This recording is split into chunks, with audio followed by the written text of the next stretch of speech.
Whoa, welcome back. Anyway, well, what an episode last time where we talked about What? Hello. I found out what it was. It was Dunbar's number. Okay. Dunbar's number is a cognitive limit to the number of people whom one can maintain stable social relationships. Okay. Whoa. It's been proposed to 2 episodes ago. Oh, was it? That was like 2 Yeah. Yeah. It's interesting. You've introduced some continuity problems now, but it's probably okay. Well, I think the problem is we record a little bit of Punch Club, and then we record a little bit of Jamestown. And yeah, okay. We don't have to go into the technicalities of it. Funny order. Jeez. No, it's true. It depends on what you feel like. What games are we going to play after those things have run out? I'm going to play probably some Downwell after this, after I'm done. Oh, we didn't use the generator to generate us a name today, did we? Yeah.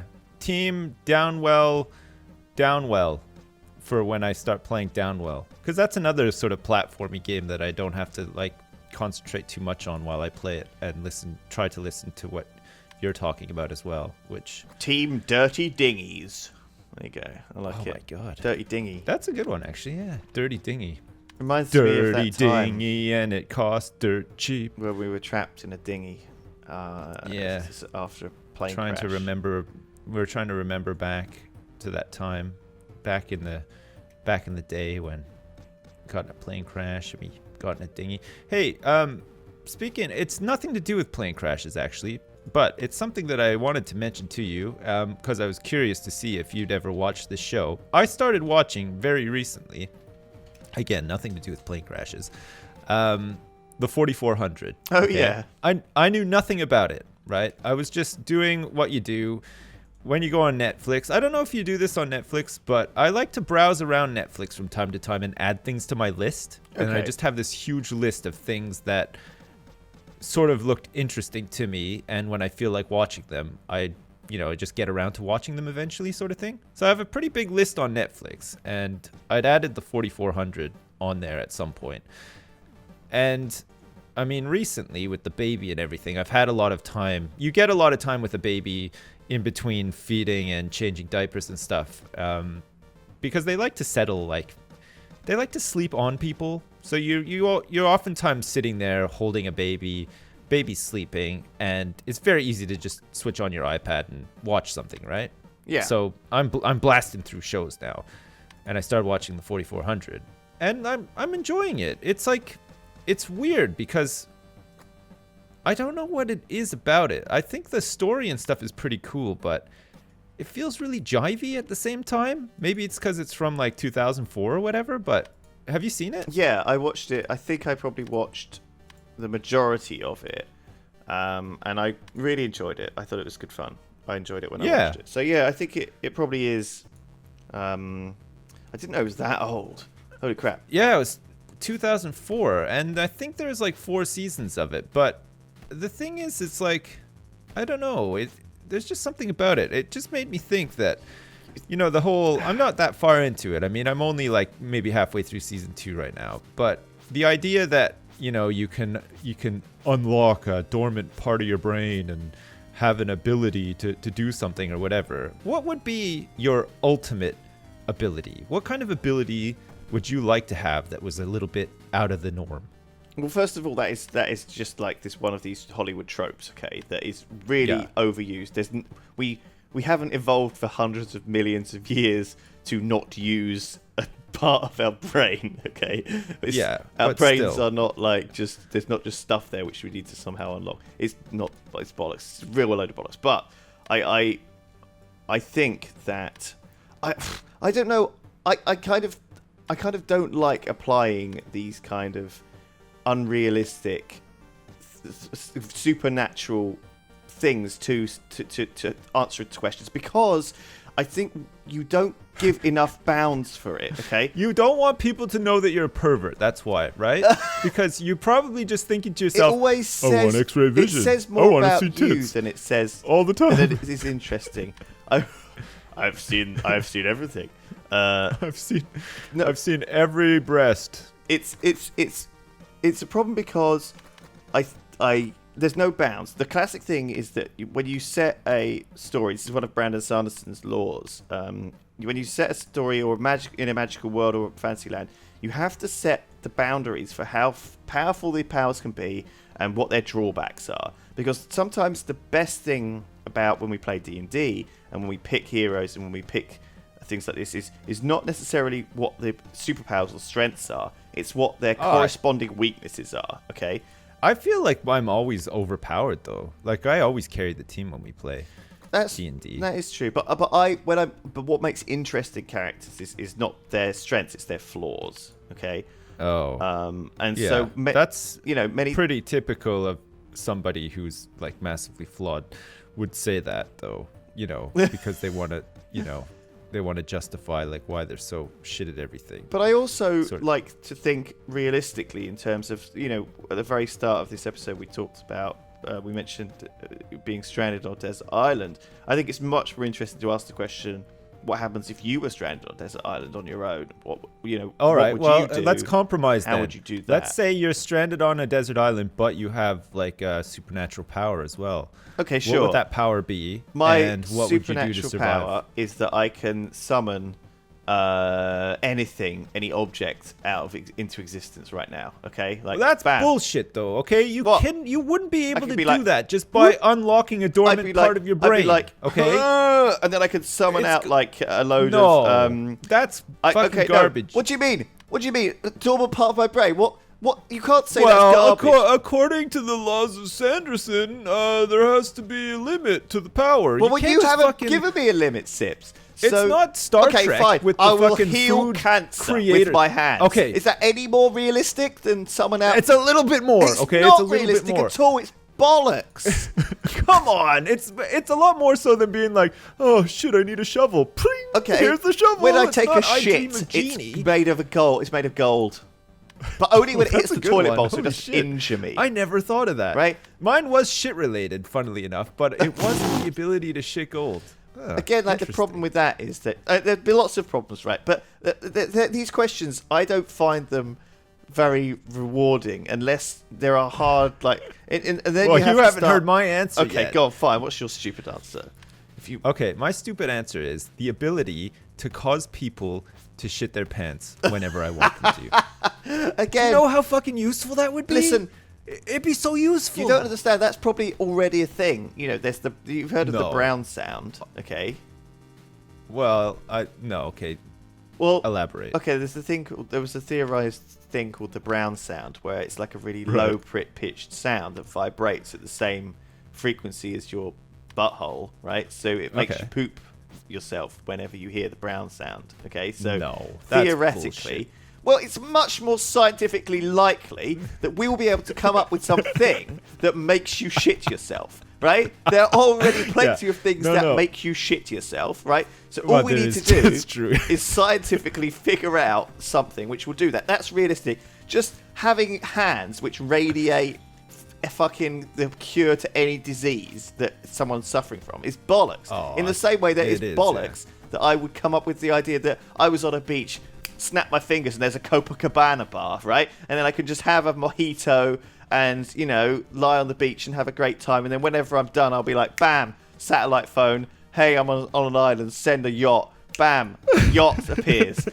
you know what I mean? Like, it'll be fucking great, that superpower. Yeah. But no one talks about that as if that's too unrealistic. That's too. All right, how about the superpower you know what it is? To it's create too easy because life. The thing is, right? Okay, you can cure cancer with your hands, but it has a detriment on you, though. It sucks the life out of you when you do it, okay? You being able to summon a bus whenever you want, what is the detriment to you? Like, maybe you have to have something where it's like you were saying before, like there has to be a great strength, but there has to be like a drawback to a weakness. So anything that you summon has to land on your head first. An equivalent. Well, I like the idea that a superpower has an equivalent weakness relative to how strong it is. So, for example, there's this really classic old anime called Darker Than Black. Okay, where the guys have super. It does sound racist, but it isn't. The guys have superpowers, but they have a contract. Okay, so what the contract is that it's something they have to do that either they don't want to do or is very unpleasant. after they've used their superpower. So maybe this one guy can like fire electricity out of his hands, okay, but his contract from that is that. But then he has to like strangle a baby every time he does it. Well, okay, I don't think I've seen any that have been that extreme, but it's usually something like break each of your fingers or something like that, or maybe something like something less. Like if your power's a little bit weaker. How the hell would you play video games if you had to break all your fingers? Well, maybe it's only on one hand, and maybe they heal up. And also, maybe that's a more extreme end. Maybe more instead, it would be like you have to do something really tedious. Okay, like go like fold each of the pages of books like over like 500 like 100 books or whatever. So you have to go through a load of books. It's like quite a time-consuming thing. So you can't just use your power whenever you want. You have this cooldown where you have to satisfy a contract, okay? Right. And so that's an interesting concept. There's lots of interesting concepts for having weaknesses as a result. Yeah. And I like it controls the power creep of your ability, right? That's right. That's the point. You don't want it to get too out of control. Because that's why no one's interested in Superman, right? That's why he's sort of a bit sucky. Because he's not got, you can shoot a bullet at his eyeball and it bounces off. And I'm just like, oh, for crying out loud. You're the guy. And you're like, that guy, aren't you? Your weakness is kryptonite. It's kind of the one. And it's like, oh, kryptonite. It's like the rarest thing on Earth. Like, it's never a problem except for when some fucking multi-billionaire evil guy mines it from outer space, and a lot of people have said a said huge conspiracy against Superman. Bryan Cranston should be a Lex Luthor. I think he'd be a good Lex Luthor. Do you think? You think? Yeah, I think so. Because he's kind of bald already. He's got the glasses. He looks quite evil. Well, he's not really naturally bald though. I mean, he was bald for Breaking Bad. Yeah, he was good. Like part of the character. I liked him being bald though. You like him bald? Yeah. I loved it. He's suited being bald, actually. It's true. Man, Breaking Bad, it just reminds me how fucking great that show was. Wow. Have you seen Better Call Saul? I watched, I think, the first season couple of episodes there. I didn't watch anymore. So maybe it didn't grip me. Some stuff does grip you, right? I think the 4400, it gripped me, and I think I watched... I don't think I watched it all. I think I might have not watched the last season. But I remember it pretty well, because there was that guy who could just cure cancer, wasn't there? And there was some other guy who could do some other stupid thing. Well, don't spoil it, because I haven't gotten to the part where the guy can do all the stupid stuff. I mean, I'm like halfway through season 2, so it's introduced a couple of people, but I like the idea that some of them, well, I don't want to spoil it, I mean, in case you haven't seen it, but I do like the idea that some of them die, but there's like overall there's like an arcing reason for that sort of thing. It's like part of the greater good, because there's like all the like the time travel aspect and everything. I just think for a TV show that's like on network TV, I think it was pretty clever. Like it's just a pretty nice show to watch. I enjoy it. Yeah, I enjoy it a lot. Yeah, I think I don't know whether it was one of these ones that managed to round itself off before it got cancelled. And also, I don't know whether it was one of the series that, a little bit like Lost, kind of didn't really know what it was doing and made it up as it went along. I think that sometimes I think that American TV series, especially sci-fi ones, are really only built off a concept that lasts one season. They don't have this kind of arcing storyline that makes it strong. I think the good thing about Game of Thrones is that it's a very good adaptation of a very gripping storyline. And the series of books were very good. They were very hard to put down. Very good books. And in the same way, people rave about the Harry Potter films, but they were a series of very good books, okay? Shut the fuck up. And I will not believe that, okay? Harry Potter is for kids. And I still haven't read or watched any of the movies. Harry Potter. Oh, for God's sakes. You should do it. The books are great. But yeah, then read Twilight when you're done as well. No, don't do that. No, fuck you. No, listen, though. The one thing that I really liked about the, what is now the television show Game of Thrones, but the series of books, I love the format of the books. I loved how the chapters were based around a character. Yeah. And the chapter was just simply called Tyrion or whatever. And I used to read the books like at a time where I would sort of read a chapter a night sort of thing, you know, like after I'd played some games and did some stuff with my son or whatever. It was just the sort of state I was in at the time.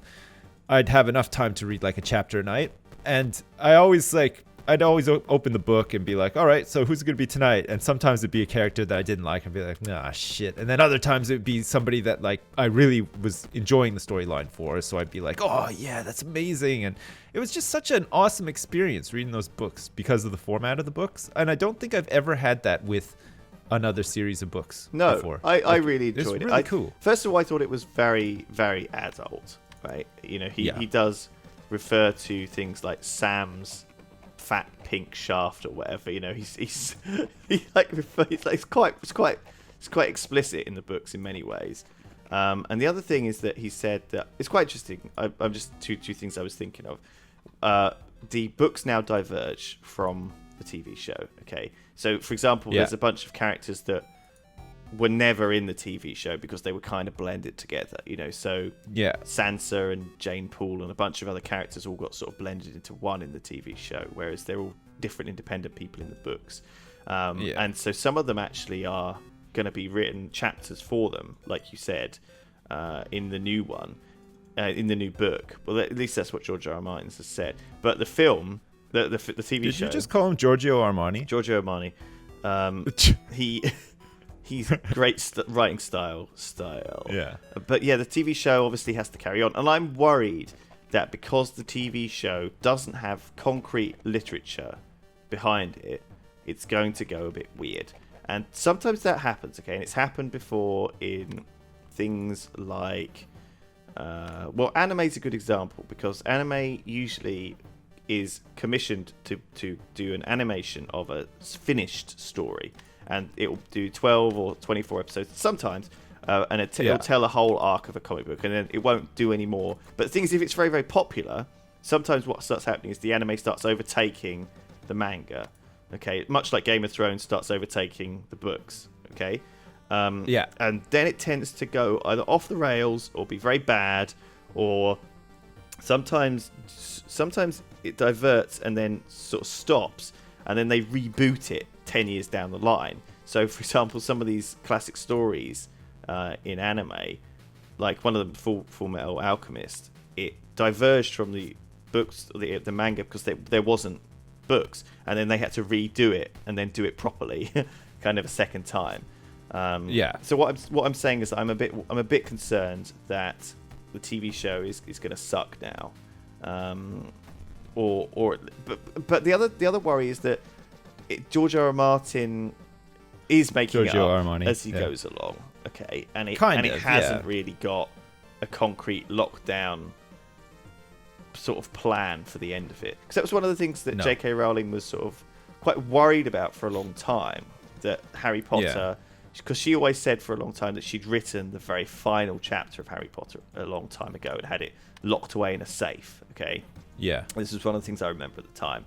And then Tom Cruise broke into it, Mission Impossible style, with the ropes and the lasers and stuff, and so I think she ran out the house after him, screaming, "Tom, no! Don't spoil it! No, it was Hermandy or whatever her name is dead," and all this other stuff, and Hernando. All right, listen.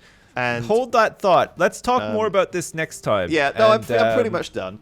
I just he's pretty much done. We won't talk about it. I'm just glad that we got it out there. I think I'm just a bit concerned. I think it'll be fine. I think he has said he knows broad strokes and doesn't know the details. So that is fine. Right. Okay. But it would be nice. But that's kind of not how TV shows work. You know, they work on they work on this really kind of more complete. Sort of set of rules that only lasts until they get recommissioned. Sometimes TV shows are worried about being cancelled, okay? And when they get cancelled all the time too, which is a shame, really, because you get into it and stuff. But I mean, there's another show I want to talk about next time, so we'll say goodbye and then we'll talk about that next time. All right, peace. Bye.